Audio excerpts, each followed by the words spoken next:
Irfan, Yes. ASEAN ni ada berapa negara sebenarnya? Untuk sekarang ada 10 je.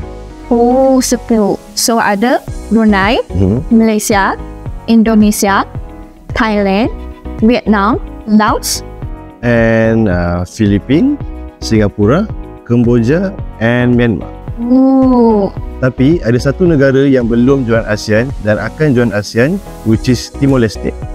oh ya ke? Dah lama ke Timor Leste mohon? Dah lama dah. 27 Februari 2011 diorang mohon untuk join ASEAN. Wah, tapi kenapa lama sangat proses dia?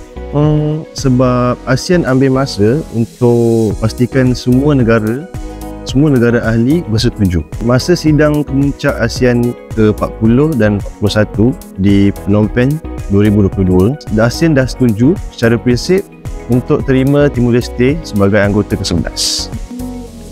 Tapi sekarang, dia dah rasmi masuk ke belum? Belum lagi, tapi dia dah dapat status pemerhati. Sekarang ni ASEAN tengah bantu dan nilai dia ikut Pelan Hala 7 yang dah dirangka. Timor Leste serius tak dalam proses ni? Sangat serius. Diorang memang aktif berusaha nak capai semua kriteria yang telah ditetapkan. Malaysia ada main peranan juga ke? Of course, Malaysia beri bantuan teknikal dan pembangunan kapasiti melalui program Kerjasama Teknikal Malaysia, PKTM. Oh, ramai ke yang dah join program tu?